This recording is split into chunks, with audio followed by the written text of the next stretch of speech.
নমস্কাৰ বন্ধুসকল। ছাত্ৰ ছাত্ৰীৰ শৈক্ষিক জীৱনত বাধা অহা আৰু তেওঁলোক নিজৰ লক্ষ্যৰ পৰা পথভ্ৰষ্ট হোৱাৰ ক্ষেত্ৰত এটা গ্ৰহৰ বিশেষ ভূমিকা আছে আৰু সেইটো হৈছে ৰাহু। আজি আমি সেই ৰাহুৰ ওপৰত অলপ কথা পাতিম। প্ৰকৃততে জ্যোতিষশাস্ত্ৰত গ্ৰহ 7টা। ৰাহু কেতুক এটা ছায়া গ্ৰহ হিচাপেহে বিবেচনা কৰা হৈছে। ছায়া গ্ৰহৰ আমি যদি বিজ্ঞানসন্মতভাৱে বিচাৰ কৰিবলৈ যাওঁ সৌৰজগতত তেনেকুৱা ৰাহু কেতু নামৰ কোনো ধৰণৰ গ্ৰহ পোৱাৰ সম্ভেদ পোৱা আজিলৈকে নাই। আজিলৈকে কোনো ধৰণৰ ৰাহু কেতু নামৰ গ্ৰহ থকা কোনো ধৰণৰ প্ৰমাণ থকা নাই। কিন্তু ইয়াৰ যিবোৰ এফেক্ট আছে সেইবোৰ কিন্তু আমি নেদেখাকৈ থকা নাই। সমাজত চলিত হৈ থকা আমাৰ যিবোৰ বেয়া কৰ্ম আছে, যিবিলাক ছাত্ৰ ছাত্ৰী আছে তেওঁলোক বেয়া পথে অতিক্ৰম কৰা, এই গোটেই গুৰিতে আছে ৰাহু। এই ৰাহুৱে মানুহৰ মন মগজুবিলাক সদায় বিপথে পৰিচালিত কৰি পেলাই তেওঁলোকক সদায় ভুল বাটে নিয়াৰ চেষ্টা কৰে আৰু পাপ কৰ্মবিলাকত লিপ্ত কৰে। প্ৰথম কথা হৈছে আজিকালি যুৱ প্ৰজন্ম নিচাৰ প্ৰতি অধিক আকৰ্ষণ বাঢ়িছে। আমি যদি ক্লাছ 8, 9, 10 পৰা আৰম্ভ কৰোঁ, এতিয়া বৰ্তমান সময়ত ক্লাছ 8, 9, 10 যিবিলাক ছাত্ৰ ছাত্ৰী আছে সেইবিলাক সৰু কিছুমান ছাত্ৰ ছাত্ৰীও এনেকুৱা পৰ্যায়লৈ গৈছে, কিছুমানে কি কৰিছে, লুকাই গুটখা খাবলৈ আৰম্ভ কৰিছে, কোনোবাই ড্ৰেণ্ডাইট খাবলৈ আৰম্ভ কৰিছে, ক'ৰবাত নিচা খাবলৈ আৰম্ভ কৰিছে। ডাঙৰখিনি কথাটো নকওঁৱেই, আজিকালি সৰুবিলাকেও এইবিলাক খোৱা দেখিবলৈ পাইছোঁ। কাৰণ ডাঙৰবিলাকে যেতিয়া এইবিলাক বস্তু দেখাই দিব, সৰুবিলাকতো নিশ্চয় যাব সেইবিলাক পথত। গতিকে এইবিলাকৰ প্ৰতি প্ৰতিদিনে আকৰ্ষণ বাঢ়ি থকা আমি দেখিবলৈ পাইছোঁ, যাৰ ফলত এটা নিউ জেনেৰেশ্যন কিন্তু বেয়া ফালে গতি কৰিছে। 2 নম্বৰ কথা হৈছে সংগদোষ। ৰাহুৱে মানুহক এটা সংগদোষ দিয়ে, বেয়া সংগৰ সৃষ্টি কৰে, বেয়া লগ সংগবিলাক দি থাকে আৰু সেইবিলাকৰ প্ৰভাৱত পৰি পেলাই মানুহ কি হয়, বেয়া ফালে অতিক্ৰম কৰে। অলিক কল্পনা, বহুতখিনি ডাঙৰ সপোন দেখায়, মই এইটো কৰিম সেইটো কৰিম। কিন্তু মেইন কথা হৈছে ৰাহুৱে এজন মানুহক এলেহুৱা কৰি তোলে। আজি কামটো কাইলৈ কৰিম, কাইলৈ কামটো পৰহিলৈ কৰিম। আৰু এইবিলাকত যেতিয়া সোমাই থাকিব কোনো এজন মানুহ নিজৰ লক্ষ্যত সফলতাৰ দিশত অগ্ৰসৰ হ'ব নোৱাৰে। গতিকে মানুহৰ কল্পনা থাকিব লাগে, মানুহৰ সপোন থাকিব লাগে, কিন্তু সেই সপোনবিলাক যাতে বাস্তৱত পৰিণত হয় আৰু তাৰ কাৰণে কৰ্ম কৰিব লাগিব, এলাহবিলাক ত্যাগ কৰিব লাগিব। আৰু আজি সময়ত বৰ্তমান সময়ত আৰু এটা বস্তু দেখিবলৈ পাওঁ, ৰাহুৰ কবলতে পৰি পেলাই কিছুমান ছাত্ৰ ছাত্ৰী অধিক মোবাইলৰ প্ৰতি আকৰ্ষণ বাঢ়ি যোৱা দেখিবলৈ পাইছোঁ।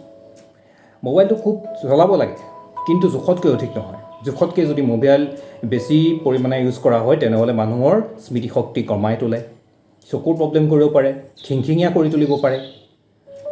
ৰাতি দেৰিলৈকে আজিকালি কি কৰিছে, বেছিভাগ ল'ৰা ছোৱালীয়ে মোবাইল ইউজ কৰিবলৈ আৰম্ভ কৰিছে। কাৰোবাৰতো 1-2 বাজি যায়গৈ।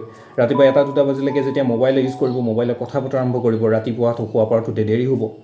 আৰু যেতিয়া এই টাইম টেবুলবিলাক খেলি মেলি হ'ব, নিজৰ লক্ষ্যৰ পৰা যেতিয়া আঁতৰি পেলাই অধিক পৰিমাণে মোবাইলত গেম খেলাত আৰম্ভ কৰিব, মানুহৰ মোবাইলত কথা বতৰাত বেছি সময় দিব, তেতিয়া কিন্তু যিবিলাক সমস্যা আছে বা আমাৰ যিবিলাক পঢ়া শুনাৰ কাম আছে বা অন্যান্য দিশৰ যিবিলাক কাম আছে সেইবিলাকত কিন্তু যথেষ্ট বাধা আহি পৰে।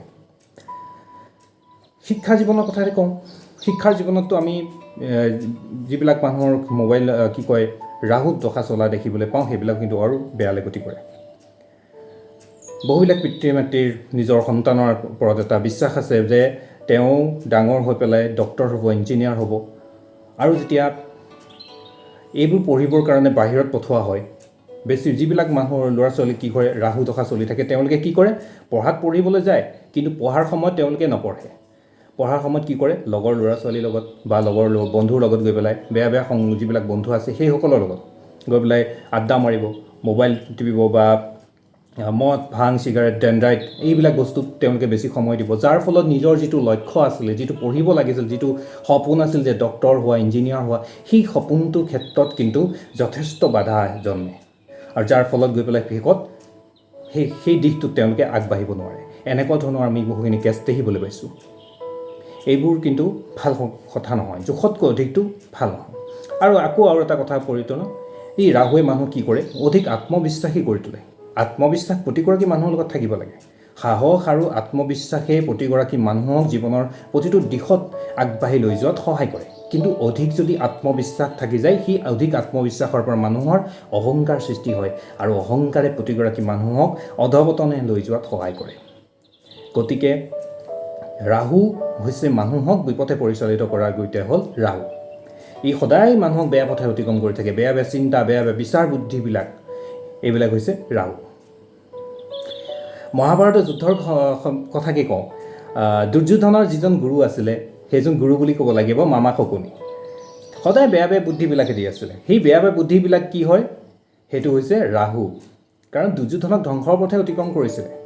আৰু অৰ্জুনৰ গুৰু আছিলে ভগৱান শ্ৰীকৃষ্ণ, যি সদায় শুদ্ধ পথ, শুদ্ধ ধৰ্মৰ জ্ঞান দিছিলে, যাৰ ফলত কি হৈছিলে? পাণ্ডৱৰ জয় হৈছিলে আৰু কৌৰৱৰ বিনাশ হৈছিল।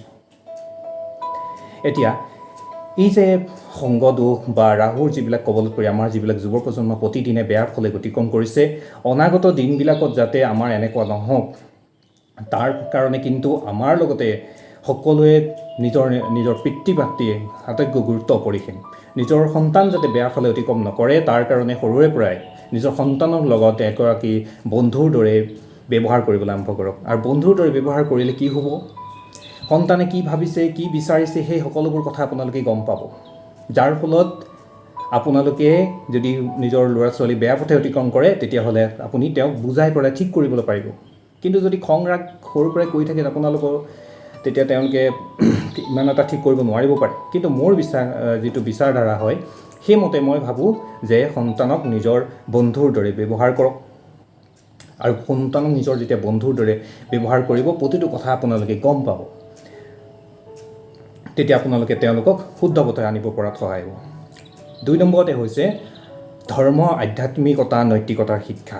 এইকেইটা কিন্তু বহুত ইম্পৰ্টেণ্ট। মানুহ এগৰাকী শুদ্ধ পথত অনাৰ ক্ষেত্ৰত ধৰ্ম, আধ্যাত্মিকতা, নৈতিকতাৰ শিক্ষা থকাটো বহুত আৱশ্যক। সৰুৰে পৰা ধৰ্ম, আধ্যাত্মিকতা, নৈতিকতাৰ শিক্ষা দিয়াৰ ব্যৱস্থা কৰক।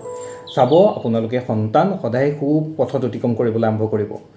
ধৰ্মৰ পথে মানুহক, ধৰ্মৰ জ্ঞানে সদায় সঠিক দিশত অগ্ৰসৰ হোৱাত সহায় কৰে। নৈতিকতা শিক্ষা মানুহক আদৰ্শৱান কৰি তোলে, এগৰাকী সমাজত সুনাগৰিক হিচাপে প্ৰতিষ্ঠিত কৰাৰ ক্ষেত্ৰত যথেষ্ট সহযোগিতা আগবঢ়ায়। গতিকে সৰুৰে পৰাই তেওঁলোকক সুশিক্ষা দিয়ক, সুনাগৰিক হোৱাৰ ক্ষেত্ৰত প্ৰেৰণা আগবঢ়াওক। তেওঁলোক যাতে বেয়া পথে অতিক্ৰম নকৰে, তাৰ কাৰণে ধৰ্মৰ, আধ্যাত্মিকতাৰ এইবিলাক পথত থাকিবলৈ প্ৰেৰণা যোগাওক। আপোনালোকেও নিজেই থাকক। আপোনালোকে নিজৰ সন্তানক যদি ভাল কৰিম বুলি বিচাৰিছে, আপোনালোকেও এক্টিভ থাকক। ৰাতিপুৱা সদায় সোনকালে উঠক। আপোনালোকে যেতিয়া দেৰিলৈকে শুই থাকিব, আপোনাৰ সন্তানো দেৰিলৈকে শুই থাকিব। গতিকে ৰাতিপুৱা সময়ত আপোনালোকে সদায় সোনকালে উঠক আৰু তেওঁলোকক পঢ়িবলৈ কওক যে সোনকালে উঠ, তহঁতে পঢ়িব লাগে, পঢ়াৰ বয়স সেইখিনি। গতিকে আৰু এইবোৰ কৰি থাকিলে আপোনালোকে চাব ঘৰখনতো ভাল থাকিব আৰু আপোনালোকৰ সন্তানো এটা শুদ্ধ পথে অতিক্ৰম কৰিব। গতিকে আজিলৈ ইমানেই আছিলে। ধন্যবাদ। যদি ভিডিঅ'টো ভাল লাগিছে, লাইক আৰু ছাবস্ক্ৰাইব কৰিব নাপাহৰিব। আৰু যুৱ প্ৰজন্মসকলক, যিবিলাক আহি থকা যুৱ প্ৰজন্ম আছে, তেওঁলোকক যাতে আমি সুপথত অতিক্ৰম কৰিব পাৰোঁ, তেওঁলোকক যাতে ভাল পথত নিব পাৰোঁ, সেই ক্ষেত্ৰত আমাৰ সকলোৰে কিন্তু দায়িত্ব আছে আৰু এইখিনি দায়িত্ব আমি সকলোৱে পালন কৰা উচিত। আজিলৈ ইমানেই আছিল। ধন্যবাদ।